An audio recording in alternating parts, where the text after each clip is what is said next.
Blood makes noise. Katna ran, panting, dragging Petter along behind her as fast as she dared. Every few steps he would cry out, desperately trying to do so quietly. Not that there was any point. The Druj were on their trail. They could hope to hide, only to outrun them. Not that there was much hope of that, either. She realised she had lost track of Gaul. He had been ahead of her, but now she could see no sign of him, and, without warning, the trees parted, and she and Petter stumbled down a bank into muddy water. They were in a clearing surrounded by hunched willow trees. Petter let out a terrible wail as he fell that cut off abruptly. She hoped that it was just the pain in his ribs finally overcoming him, and not anything worse. Head ringing, she tried to pull herself up, but fell back down again into the mud. A strong hand jerked her to her feet. It was Gaul. He was soaked through, a desperate look in his eye, and when he turned to keep running, he nearly collapsed. She realised in a flash that he'd sprained his ankle. Above, 10 orcs in leather armour stood atop of the bank, sneering down at them. Little yellow scorpions hung in their ears and at their belts, and adorned their spears and their bows. "Is that all the sport you have in you?" mocked their leader. She knocked an arrow and aimed her bow down at where the unconscious Petter lay. "Perhaps if we help you dispose of the dead weight, you'll be more of a challenge." The other orcs laughed, picking their way down the bank with deliberate slowness. Anna drew her knife, her hands steady even though her heart was pounding. Every fibre of her being wanted her to go to her brother, to check if he was still alive, but she knew that doing so would sign his death warrant. The Druj would shoot him the moment she reached him, revelling in her terror and despair. "Don't come any closer," she threatened. Her words just made the orcs laugh louder. As the orcs moved to surround them, Gael stood back to back with her, clutching his broken shaft of his spear in both hands. "How much do you want to live?" asked the orc, in a light sing-song voice. "I bet one of you wants to live more than the other. Shall we find out? Shall we find out which one of you wants to live enough to pay for a 10-minute head start with the blood of She never finished her threat. "How much you want to live, Druj?" bellowed a thunderous voice from out of the gloom, as trees around the marshy glade exploded with sudden movement. A woman in mud-spattered plate harness charged through the sinking puddles, swinging a 2-handed, massive great axe in a great arc towards one of the Druj, nearly cutting him in half. She roared in triumph as a dozen more human warriors closed around the Druj like the jaws of an iron trap. They had willow branches lashed to their armour and helmets, black mud smeared artfully to dull the shine of the metal and provide camouflage against the trees of the drownbark forest. Some of the orcs tried to flee, but they couldn't make it up the bank without turning their backs on their attackers. They were outnumbered and outmatched, and while they fought like cornered rats, a rat is rarely a match for a 2-handed axe. The orc leader had started running almost as soon as the humans had appeared. The plate-armoured woman with the axe stuck 2 muddy, blood-stained fingers in her mouth, blew a sharp whistle. Immediately, a massive brown mastiff erupted from the trees and launched itself up the slope. "Bring her down, Boo," yelled the woman, following her dog, using the haft of her axe to steady her as she mounted the slippery slope with surprising alacrity for someone so large and so heavily encumbered. "Let's see how you like being hunted, Druj," she roared as she followed after the retreating orc. Katna still had her knife in her hand. She could see one of the rescuers lifting her brother out of the mud. He moaned feebly, while the other tended to Gaul. A third, hard-looking man with kind eyes approached Katna with the hands spread to show he was no threat. "You are safe now," he said gently. "There is a village not far from here and—" But she didn't hear the rest. Darkness roared around her as the stress and exhaustion of the last few weeks finally caught up with her, and she let it take her. Before she hit the ground, she felt strong arms catch her, and the last thing she heard before she finally slept was the man telling her again that they were safe. Overview.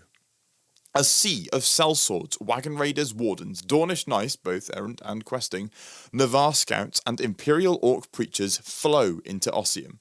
They are supported by 2 entire Imperial armies, the Varushkan Golden Axe and the Dornish Hounds of Glory. both offering enthusiastic support to the task of helping carve out the new vales across the territory. There is also a Thule force in the territory, busily claiming the land ceded to them by the Imperial Senate during the solstice, but both sides are disciplined enough that there are no unfortunate incidents. The sheer number of bodies working to help the Varushkans, especially the new Varushkans who were previously slaves of the Druj, is partly down to the influence of the Imperial Synod. Mandates were passed by the Varushkan, Navarre, Dornish and Imperial Orc National Assemblies, urging their people to assist the folk of Ossium. Even without the aid of two armies, the territory would have still been secured. There is now no doubt that Ossium is part of Varushka, or that its people are Varushkans. New Vales. A great many former human slaves of the Druj have come forward to join the imperial nation of Varushka. With the aid of sellswords and soldiers, they have established vales across Imperial Ossium. While there was a lot of support for the wagon raiders and the wardens, the presence of the Hounds of Glory and the Golden Axe mean that by far and away the most successful action was that of the support of the settlement of Ossium. Thanks to the mandate proposed, presented and enacted by Konstantin Rabovich Bolotnikov, more emphasis was placed on seeking out former Druj slaves who could be brought into the nation than aiding settlers from the west. There are still Varushkans keen to settle new vales among the rich forests of Ossium, of course, and there are now new vales in every region except the Thule-dominated Webwood and Bonewood. Constantine is himself an Ossium former slave of the Druj Bone Serpent clan from Orieb, freed during the final stages of the Empire's conquest, and taught pride by the preaching of Vasily Tsorakovich Tveroka. He and some of the other new citizens of Varushkan Ossium have established an outpost in one of the abandoned Druj camps that dot Drownbark Forest near Marshland Skerry. Their settlement acts as a refuge for those who are suspicious of the settler boyars coming from the west, and serves as something of a model for other new vales established by the natives. In many cases, these new vales are established by former human villages that bear some resemblance to the septs among the orcs. The fact that the natural state for humans under the Druj in Ossium seems to be large, extended families actually makes it easier for many of them to adopt the cultures and traditions of Varushka. Even those who are not themselves descendant of Varushkan settlers or prisoners, like the Ketsov. There are a smattering of families here with a heritage of Dornish or Navarre prisoners somewhere in their family trees, but most trace their family tree lines back to Varushka. Many of these families have odd traditions, of course, some developed as ways of dealing with the constant oppression of the Druj miasma, or the threat of random cruelty from their orc masters, especially the use of personal wards and symbols of protection in sleeping areas. Some are more obscure, such as the funerary rites of some of the people of the marshes, where their dead are wrapped in sheets and sunk in open grave pools in darker parts of the swamp. With a few obvious exceptions, Varushka is a very orthodox nation, and interestingly, many of the Ossium vales are showing signs of being even more traditional in their enthusiasm for the way than their western neighbours. The power of anointing, which offers a degree of protection from the Druj miasma, is greatly prized, even now that the Druj miasma has mostly been unravelled. Items bearing hallows, especially those of pride and ambition, are seen as a mark of status. The first few congregations established in Ossium are packed by grim-faced, newly dedicated Varushkans, eager to learn more about human destiny and hear the uplifting message of the 7 virtues. A very small number from Ossium reject the invitation to become part of Varushka, however. No more than a few hundred, and mostly former residents of the Galath Fields or Bittershore, they petition the Dornish egregore to accept to the nation. For these people, the glorious Knights of Dorn are a beacon that represents an absolute rejection of the Druj philosophy, a proud, unabashed, shining beacon. Like the septs that moved to Skarskind, they seek new lives in Weirwater and Semaholm. For the time being, they are Yo-folk, but in time some of them might establish their own noble house. An even smaller handful seek out new lives among the Navarre, eager to get as far away from Ossium as possible. The Navarre scouts sent to the territory by the mandate of Nathair Autumngale are more than happy to help anyone who wishes to leave to find their place in the great dance. For now, though, let us consider these new Varushkan Vales and the opportunities they present. The qualities of Ossium. We've added 3 new qualities to several regions of Ossium to reflect the challenge of making it a fully imperial territory. You can find more details on the Ossium page under the section titled Special Qualities. To quickly summarise the game effects, for each region of Ossium that has the underdeveloped, the labour costs for any commission in the territory are increased by 1/5. While any region has the underpopulated quality, Ossium cannot support an imperial army. While a region has the under-threat quality, the orcs of the Malum and their allies are considered to have a beachhead in that region. The intent is that the Empire can remove some or all of these qualities through opportunities and actions, such as one outlined in this Winds of Fortune. Underdeveloped quality. Nearwold has lost the underdeveloped negative quality. 2 regions still have this quality, such as anything built in Ossium has costs increased by 2/5. As a result of the recent actions, the region of Nearwold has lost the underdeveloped quality. This means that only 2 regions still have that negative quality, Bittershore and the Galath Fields.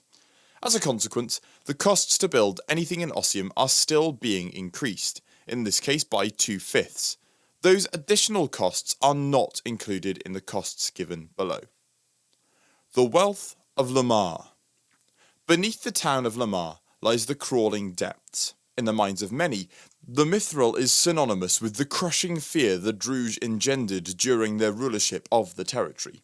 The orcs would consign whole families to the depths from time to time without warning, and until the Empire came, nobody ever left that place. When the Imperial soldiers tore down the iron bars that covered the entrances, for many of the people of Ossium that was a first symbolic sign that the Druge might possibly be defeated. The mines are still grim by Imperial standards.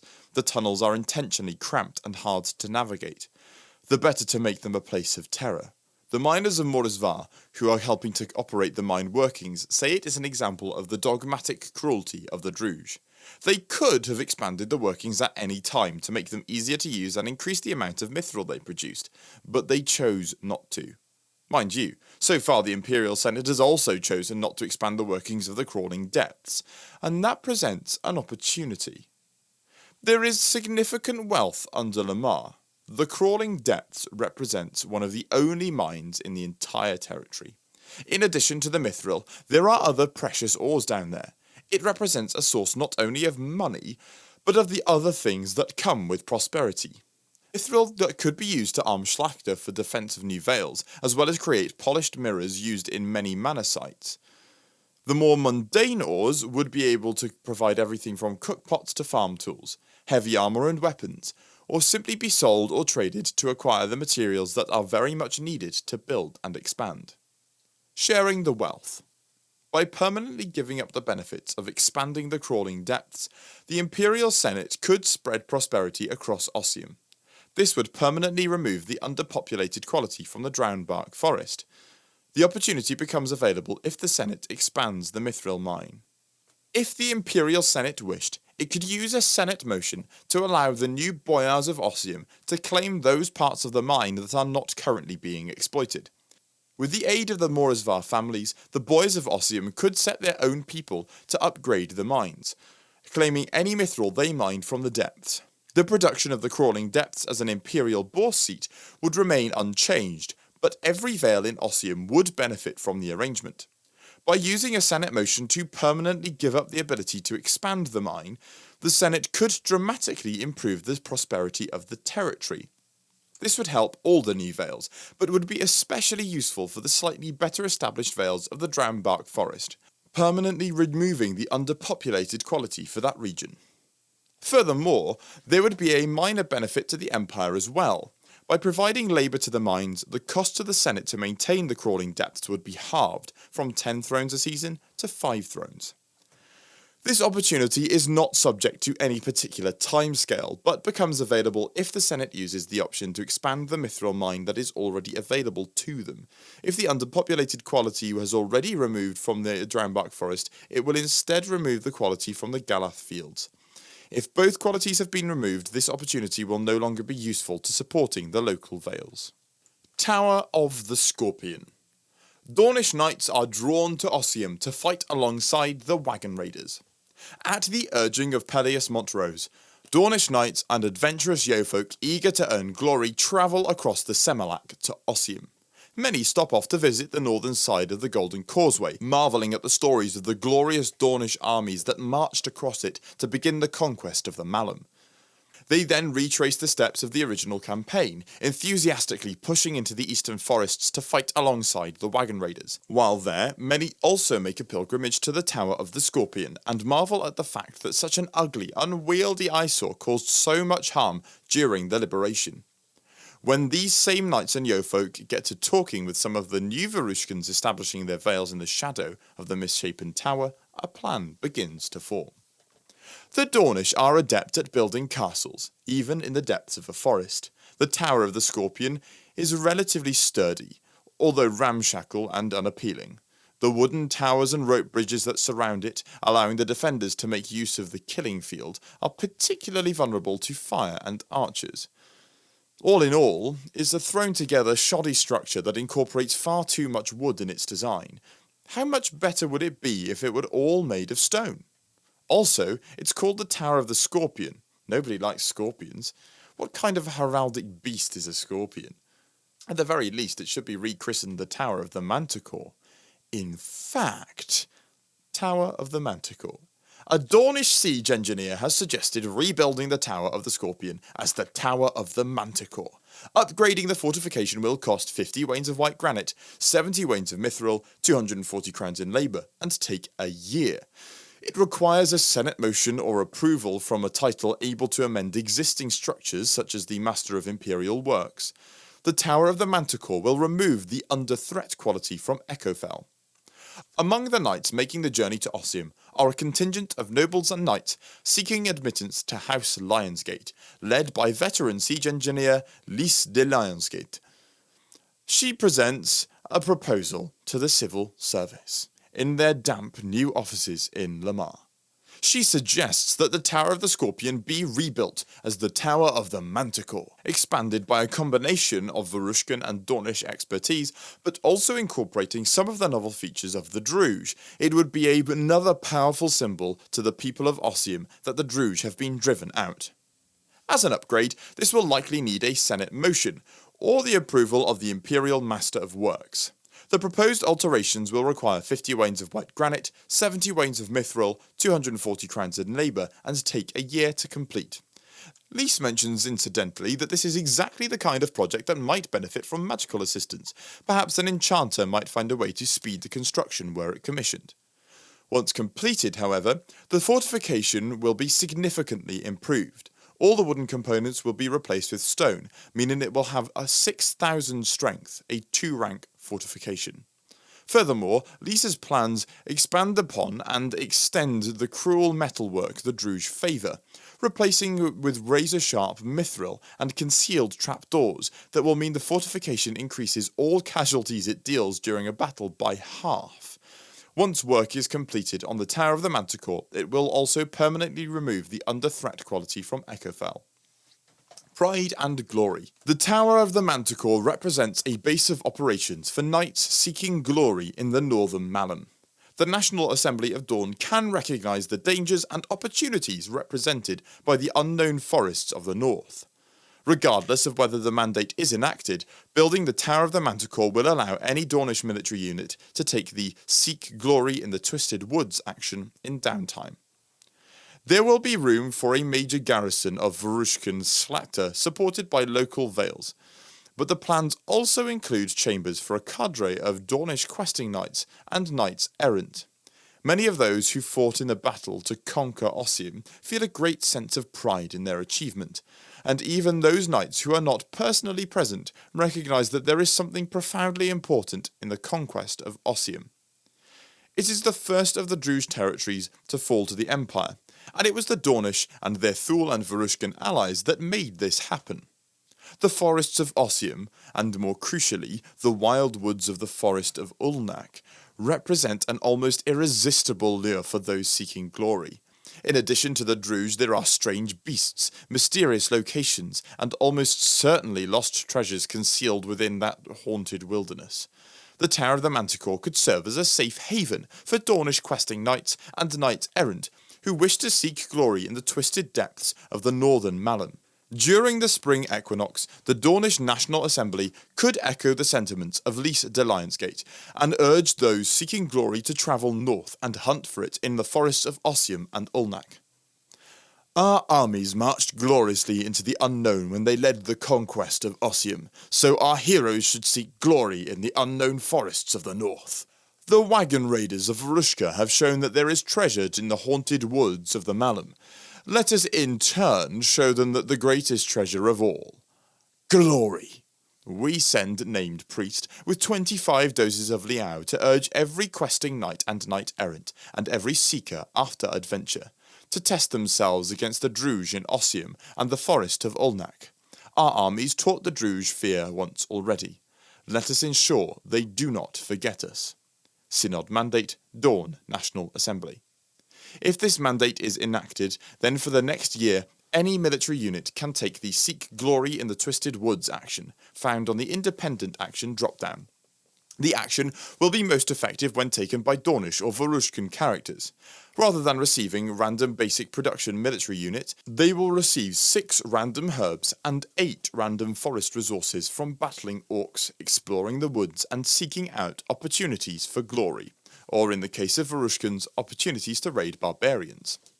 An upgraded or enchanted military unit will gain proportionately more. Characters from other nations who take the opportunity will be much less effective. At the base level, they will receive 2 random herbs and 4 random forest resources. However, should the Tower of the Manticore be built, then regardless of whether this mandate has been enacted or not, the Seek Glory in the Twisted Forest action will become available to the people of Dorn and Varushka permanently, or at least until the entire northern wilderness of the Empire is tamed, which is unlikely to happen for quite some time. Time limit. Lys de Lionsgate will remain ready to help build the Tower of the Manticore for the rest of the year. If the work has not been commissioned by the end of the Winter Solstice 384 year of the Empire, she will move on to other projects. The statement of principle can be made at any time, even if the expansion has not been confirmed. House Lionsgate and their allies will only provide their support once the commission is made to transform the Tower of the Scorpion into the Tower of the Manticore. The Dam Ketsov. The Ketsov are unpopular among the human natives of Ossium. They have presented a proposal regarding the Mirmotska forest in Karsk. Among the first humans the Empire really dealt with in Ossium were the Ketsov. Descended from Varushkan settlers and enslaved by the Druj, they fared much better than many of the other former slaves.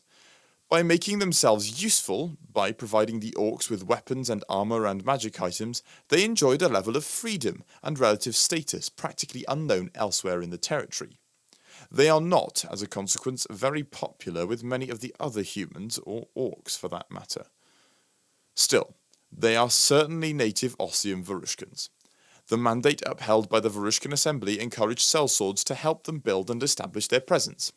They have seized this opportunity with both hands, reinforcing the walls of the town that shares their name, and establishing forestry operations among the trees south of Bonewood.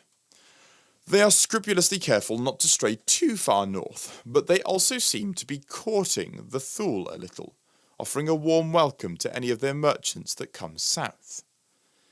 They've also been looking for other opportunities to expand their wealth and security. From a visiting wagon raider, they learn of the Mirmotska in the forest of Lestosnich in Karsk. Since the death of Pyotr Kreznovich Troosnich, the former master of the Mirmotska, the forests near Izumba have grown wild and chaotic. There is no longer enough structure there to support a personal resource. Apart from the occasional wagon raid, nobody is claiming the dragonbone that apparently is found there in great profusion. The family has suggested that they would be the perfect people to establish a small new vale in the area.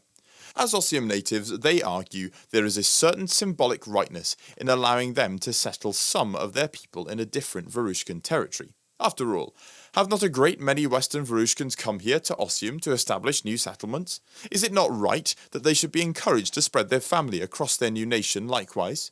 Some of the newer vales established over the last few months warn that the Ketsov are not to be trusted.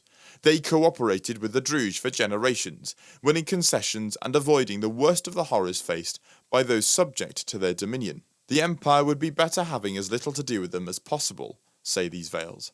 The Ketsov sneer at their detractors. They simply did what any other Varushkan Veil would likely have done. They made an accommodation with the dark powers that threatened to destroy them. There is no difference between bargaining with orcs, who can snuff out your people, and bargaining with some hungry spirit, bloodthirsty plague wolf, or monstrous tree. If anything, it is the Veils who didn't do everything in their power to reach some compromise with the Druj that have failed to live up to what it means to be Varushkan.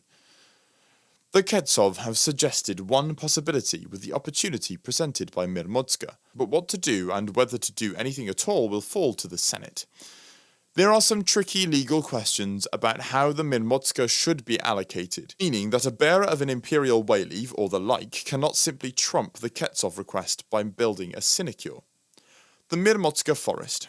The Senate could arrange for the local Veils to harvest the resources in the Mirmodska, creating a sinecure. Construction would require 16 wains of weirwood, 32 crowns, and take 3 months, and require a commission slot. The keeper of the Mirmodska would receive 14 measures of dragonbone and 6 measures of random forest materials each season. This opportunity is not currently time sensitive and will remain available unless something significant changes with regard to the Mirmodska. The simplest thing to do would be to simply rebuild the Mirmodska, replacing the fences and paths, perhaps expanding the roads a little, and encouraging the local Veils of Karsk to work together to harvest the forests. This would require a Senate commission, and cost 16 wains of weirwood and 30 crowns in labour. It would take 3 months to complete, and create an imperial title, perhaps the keeper of the Mirmodska. The well-worn path for such a sinecure would be either by appointment of the senators or the tally of the votes, decision by Varushkan mine and forest owners. The title would likely have tenure. Each season it would provide 14 measures of dragonbone and 6 measures of random forest materials to the owner. Doing this would obviously irritate the Ketsov. After all, they considered themselves to be the clever ones for spotting the opportunity. They'd have little recourse, however, and would simply have to swallow the blow to their pride and prosperity and look for other opportunities to enrich their family. It would also play into the perception of the Ketsov as untrustworthy amongst the Veils of Ossium. Ketsov Mirmodska. The Senate could give permission to the Ketsov to establish a Veil in the Mirmodska. Doing so would only require a Senate motion, and would grant additional purchasing power to the Burgher of Ketsov and the Custodian of Ivazgard docks. The Ketsov would also offer material assistance toward resolving the problems in Izember. This opportunity is not time-sensitive as such, but if not taken by the end of the winter solstice 384 year of the Empire, the Ketsov will assume that it has been denied. The plan proposed by the Ketsov is significantly more ambitious. The Senate could give them permission to establish a new Veil in the Mirmodska, a settlement for several large families, to make their home, and harvest the dragonbone there. There would be no cost in materials and no requirement for one of the Senate's precious commissions. Once the Veil was established, they are confident that they could cover the cost of structures built there in 3 months. They would bring the forest into line. Living in the area with a boyar and schlachter of their own, and greatly incentivized to pour their energy into the Mirmodska, there would be significantly higher production. The majority of dragonbone would be used or sold by the new Veil, the Ketsov Mirmodska, but a portion of it would obviously be sent back to Ossium, enriching the Ketsov and their neighbours. They are quite prepared to share a part of that bounty with their friends. The Burgher of Ketsov would gain the ability to buy dragonbone as part of their existing ministry. They're also keen to make new friends in Karsk. Rather than extort it themselves, the Ketsov Mirmodska are prepared to sell some of the forest riches they gather to the Custodian of Ivazgard docks to sell on or make use of. If the Senate has not given permission by the end of winter solstice 384 year of the Empire, they will assume that it is not forthcoming. Granting this permission would be seen as a mark of imperial approval for the Ketsov. It would quiet the voices of the dissent in Ossium. The newly established Veils would not be necessarily happy, but they would keep their grumbling to a minimum, at least until the Ketsov did something to remind their neighbours how much they are disliked. There is only one potential bar to the Ketsov establishing themselves.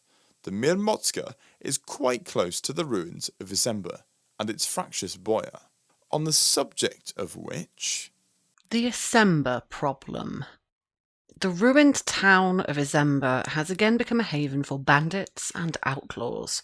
They've been quiescent over winter, but now they're once again harassing trade.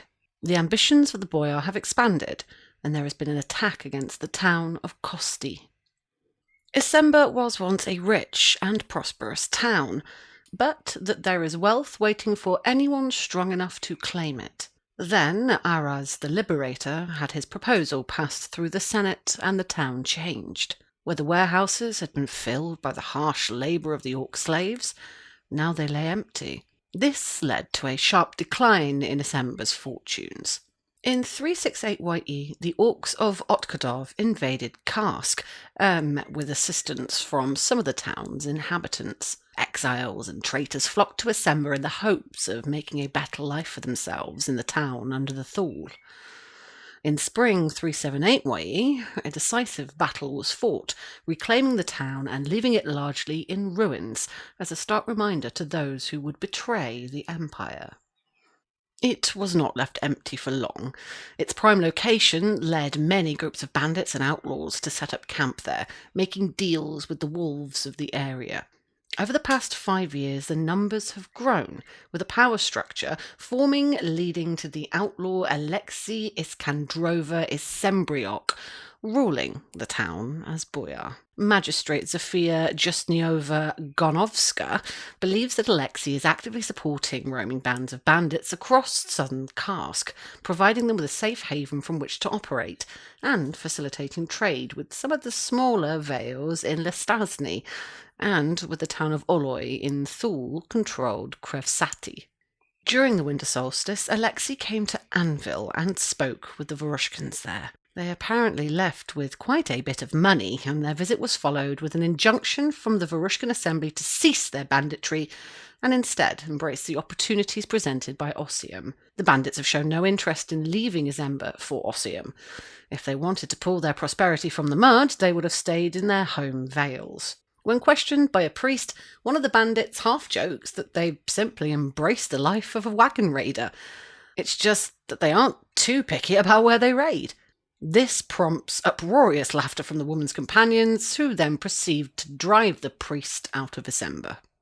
However, they do keep to their word, such as it is. The money given to them during their visit to Anvil is used to purchase supplies for the winter. Throughout the snowbound months, they remain wrapped in heavy furs, huddled round their hearths amidst the ruins. Now, however, the snow has thawed, and spring is in the air, and they've returned to preying on travellers with a vengeance. Now, however, they're not restricting themselves to sporadic raids against travellers and merchants bound for Ossium. It seems that over the winter, their numbers have been dramatically bolstered by every ne'er-do-well between the mountains and the Semelak. 2 weeks before the spring equinox, vicious bands of brigands and thieves launch an armed raid on the town of Kosti in Kopevnosti. The high walls turn the attackers away, but only after the infiltrators sneaking into the town had been exposed due to a chance observation by a gang of local children. If the children had been less vigilant, the bandits would have taken control of the eastern gate, allowing their allies outside to pillage the town. Perhaps worst of all, some fairly dark stories are starting to circulate in Karsk that the boyar of Isember has made some kind of alliance of convenience with one of the dark powers of Vorushka. There have always been legends that something unpleasant is entombed in the vicinity of Isember. The area has always held a particular fascination for the darkest elements of the human spirit. If Alexei has managed to make some kind of compact with this entity, then that might explain why he's been able to attract quite so many murderers and thieves to his banner. An alliance of a sovereign and an ambitious, ruthless human, one that's grounded in something other than the practicalities of survival, is never a good combination, as any wise one might tell you. Paying the bandits off has prevented them raiding their neighbours over the lean winter months, but now that spring's here, they represent a significant threat to the whole of Karsk, and potentially to the Vales of Ossium, who've got a great need for supplies to support their burgeoning vales. Valia Sofin Kosteva, the ambitious leaders of the Wise Ones of Kosti, has declared that enough is enough. They've called for the people of Varushka to solve the problem of Izemba once and for all, deal with the bandits, and stop any more gathering there by making sure that not one brick is left atop another. Solving the Izemba problem. Military units can participate in an assault on Izemba in Karsk. Only enchantments that make a military unit more effective for independent actions will be of benefit. In place of their normal production, military units will gain cash, ingots, and measures. Along with the chance to deal with Izemba once and for all, there's a chance to remove the underpopulated quality from Galath fields. During the coming season, there will be an additional option accessible through the Take Independent Action drop-down menu, Solve the Izemba problem. The assault will be relying on overwhelming force as much as possible, striking before the bandits realise what's happening. If they can be taken by surprise, they'll be too busy responding to the attack to think about their own raids. Only enchantments whose effects include making a military unit more effective at independent action will benefit those taking part in the Solving the Izemba problem. In place of their normal production, any military unit assigned to the action will be able to claim some of the loot that the Izembarite bandits have been stockpiling. A standard military unit without any upgrades or enchantments would expect to gain 4 measures of random forest materials, 4 ingots of random metals, and 36 rings in the form of random valuables and trade goods, with commensurately more if they have a higher strength. It's also possible that the Quartermaster General might choose to assign the Guerdon to the action. How successful the action is will depend on how much strength is applied to support it. The good news is that whilst the fighting might be vicious at times, there'll be no lasting damage to military units that support it. Warriors will be hurt and killed, of course, but not in such numbers that it has an impact on the rank of a military unit, even temporarily. There's a lot of friendly vales where the injured can receive hospitality, after all. If there's less than 5,000 strength, the force will drive off or kill many of the outlaws who don't hold particularly strong allegiance to Alexei, but Izemba will remain largely untouched. Alexei is likely to retaliate during the summer solstice, and his successes will attract outlaws and criminals from outside Varushka to his banner, and this has happened at least once before in Izemba. A different solution will be needed to deal with the outlaws and the problem of Izemba if this happens, and there will potentially be sufficient forces remaining to launch raids that will harm the production of each business, farm, mine and forest in Karsk. At 5,000 to 10,000 strength, the outlaws will be driven out of Izemba. Many will be killed or handed over to the magistrates for trial. The immediate threat will be neutralised, but Alexei will certainly escape, along with enough of his followers that they may prove to be a threat again in the future. The roads of Karsk will remain dangerous. Izemba will remain somewhat intact, or as intact as it can be, and lurking in the heart of Lestasny like a canker, perhaps waiting to attract a new boyar. At over 10,000 strength, a crushing raid will strike Izemba with little warning. Almost all the outlaws gathered there will be killed during the fighting or captured by militia and magistrates. The remnant of the town will be destroyed, and the forest will eventually reclaim the area where it stood. There will be opportunities to capture or kill Alexei, and to deal with whatever dark spirit infuses the ruined town. More importantly, this decisive action will mean that for those few remaining outlaw bands, they'll seek greener pastures, and as a consequence, trade and travel into Ossium from Karsk will become much easier, and Galath fields in Ossium will permanently lose the underpopulated quality. Opportunities. An army could support the Solve the Izemba problem action if they're in the territory and take a defensive order. If given permission to establish their new vale at the Mir Mozga, the Ketsov can offer material assistance equivalent to 1,000 strength. The Varushkan Assembly can pass a mandate to declare the importance of solving the Izemba problem. The raid against Izemba relies on overwhelming force. Any Imperial army in the territory of Karsk that takes a defending order could offer their assistance to the purge. The general would need to be in the territory, issue a defending order, and make it clear in their own orders that the soldiers should support the raid. Half of their strength would be added as a bonus to the Solve the Izemba problem action. Enchantments and allied military units would not improve this bonus. Military units supporting the army would be better off supporting the actual action. If Karsk were to come under attack during this time, then the army would only provide half its strength towards defending the territory. If the Senate gives the Ketsov permission to establish their new Vale in Lestasny, they will have a vested interest in supporting efforts to solve the December problem. The last thing they want are bandits with expensive tastes on their doorstep. While they don't have much in the way of actual military might, they have access to magic weapons and enchantments that may still prove useful. Provided the Senate passes the appropriate motion, they will provide material support to the Solve the December problem action equivalent to an additional 1,000 strength.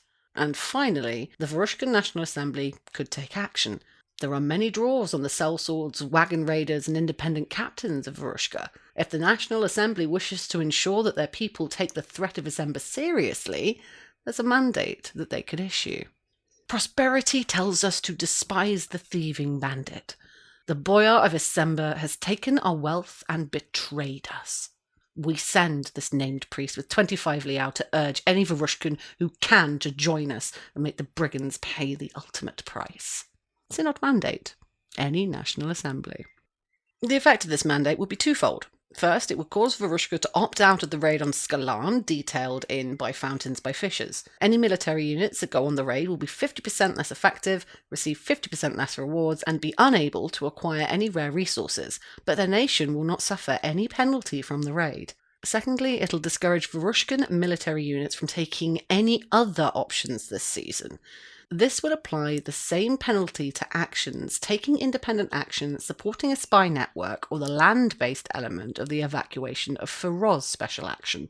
However, it will ensure that Varushkan citizens show their support for this action, and any Varushkan military unit will receive a rank 1 bonus to their effectiveness and to the rewards they receive for taking part. The mandate will not penalise military units that support imperial armies or fortifications. It's more aimed at those military units that might otherwise take independent actions that the Varushkan Assembly deem much less pressing than the growing threat of December in Karsk. The Sept of the Menrathat. The Imperial Orc Preachers have made contact with the independent Menrathat Sept of southeastern Ossium. They have a surprising offer to make the Empire. The Imperial Orcs have been quite active in Ossium since it was conquered. Thanks to their efforts, many of the orcs who once lived there have quit the territory and moved to Skarsind.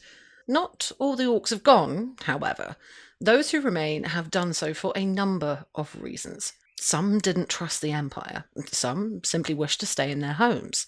While Ossium is being secured, Bloodcrow Udo leads a number of other Imperial orcs who work alongside the Wardens of Varushka, and the Navarre inspired by Nather Autumngale, in reaching out to those communities who remain in hiding, or at least those who've distanced themselves from the Varushkans. This final push by the Imperial Orcs sees more orcs leave for Skarsind, often with Navarre escorts who can help them reach safety via the Varushkan roads. The Senate's already declared the orcs of Ossium to be foreigners, and so, as long as they refrain from raiding, there's no reason for there to be any trouble between the Varushkans and those very few remaining orcs who don't want to leave the territory. There's one exception to these two groups, however. The Sept of the Menrathat. The Empire's already encountered members of this Sept, although they didn't know it at the time. It appears that the orcs who tend the bone hives in the southern eastern Echo Fell are part of the Menrathat, which also apparently has members in small settlements in the eastern Drownbark Forest, as well as in the western forest of Ulnak and in the northern Barrens. These orcs are particularly cautious and seem almost supernaturally adept at concealing their true numbers from Imperials. One Navarre draws parallels with the Feni of the west, although these orcs are not interested in raiding their neighbours. The orcs who've begun work at the bone hives have carried news back to their elders of the Imperial Orc desire to meet independent orcs of Ossium, and in turn, the Menrathat have extended a hand of friendship. The Menrathat are a peculiar bunch, even by the standards of the Ossium orcs. Some of the Navarre working alongside the Wardens suggest that they're very reminiscent of the Great Forest orcs in many regards, but with a much harsher edge to them. It seems that their status was much closer to that of the Ketsov than the other subjects. The Druj mostly left them to their own devices as long as they didn't step out of line and provided a certain number of warriors each year to fight alongside their armies. During the initial meeting, they make it clear that they do not intend to leave Ossium because of their strong connection to the forests that have always been their home. They speak of having a particular connection to the trees and insects, which they refuse to discuss too much in detail, but they do explain that if they leave the hidden groves where they abide, then none of their people will ever be able to cross the howling abyss and will all be condemned to oblivion. As such, they reject any suggestion that they will leave Ossium out of hand. However, they're not averse to dealing with the Varushkans. Indeed, in return for being left alone, they're happy to provide guides and even workers to the Eastern Vales, in return for appropriate wages, of course. They're not slaves. Few know the twisted pathways of the eastern forest of the Ossium as they do. They're prepared to provide tithes to the Varushkans, something they're used to doing for their hated masters. Indeed, when Bloodcrow Udu explains how little the Empire expects in taxation, they're hardly able to believe it. For now, that's as far as they're prepared to go. To do more would be to risk reprisals against their people who are still under the yoke of the Druge in the Forest of Olnak and the Barons, or who are forced to serve the armies of the Malum as scouts and assassins. Given they appear to be covered by the Senate's declaration that the Orcs of Ossium are foreigners, there should be no problem with this, in theory. However, during the second meeting with the emissaries of the Menrathat, they make an altogether more surprising offer to the Imperial Orcs. The treasure of the Menrathat. The Menrathat claim to possess Black Lotus. They also claim to be able to show the Imperial Orcs some of the ways it's used. In return, they want the Empire to cede the region of Farweald in the Barrens to their sept. From a passing comment during the initial meeting, the Menrathat have discovered that the Imperial Orcs are seeking Black Lotus. At first, they were surprised. They assumed that a powerful nation of Orcs would know of the incredibly rare plant. Discovering that they don't causes the leaders of the sept to convene a meeting and decide whether to share their great treasure with the Western Orcs. After much deliberation, they've decided to offer their greatest treasure to the Imperial Orcs in return for something they've long desired. In the heart of Menrathat lies a region of the forest to the south of Ossium, known as Farweald, dominated by the Druge for a very long time, even before the Barons as a whole was under the control of the Malum. The Menrathat who live there are barred from parts of the forest that they see as their ancestral heartland. They know that the people of Dawn in particular have long had ambitions to conquer the wild territory and make it part of their empire. The Menrathat elders have no idea if the Empire will ever make good on their claims, but if the Druge managed it, and the Empire defeated the Druge, then perhaps Imperial armies can claim the territory after all. In return for giving the Menrathat the region of Farweald, the Menrathat will give Imperial Orcs their greatest treasure, a single dose of Black Lotus. Once upon a time they had an actual plant, but the Buruk Tepel of the Stone Toad clan seized it from them when their lands were conquered by the Druge so many centuries ago. The last keeper of the lotus managed to preserve a single dose before she was killed, and she has whispered its location to the shaman of the sept. Furthermore, the Menrathat shaman will share with the Imperial Orcs what they know of preparing and using the Black Lotus. While they don't know all the secrets of the Buruk Tepel, they do know how to unlock at least some of the potency of the priceless flower. They will only share their treasure and their knowledge with the Imperial Orcs in return for Farweald. They're content to live in Ossium as guests of the Varushkan hosts, but more than anything else, they want the forests of their homeland returned to them so they can live there in the manner of their ancestors. They accept that the Imperial Orcs may find secrets they are seeking elsewhere. They're fully aware that what they're asking for is no minor consideration. They also want to be clear that they need to be assured that Farweald is not simply going to be reconquered by the Druge as soon as it is ceded to them. But if the Imperial Orcs can help the Menrathat, then the Menrathat can give them at least a part of what they're seeking. Shouting through the roar. Conjunction. A small force of surviving Imperial soldiers is close to escaping the Forest of Olnak. They are unaware they are being driven into a trap. If Imperial heroes can break the Druge forces lying in wait, the survivors will be able to make it back to Ossium. The civil service suggests the Imperial spymaster may wish to work with the Dornish, Varushkans and Imperial Orcs to arrange a rescue mission. Following the autumn equinox, the Golden Axe and the armies of Dawn pressed cautiously into the forest of Olnak to the east of Ossium. Their probing advance withdrew after the winter solstice, but scattered camps of soldiers remained behind to explore and secure the land the armies had taken. A month after the solstice, all these outposts fell silent almost simultaneously.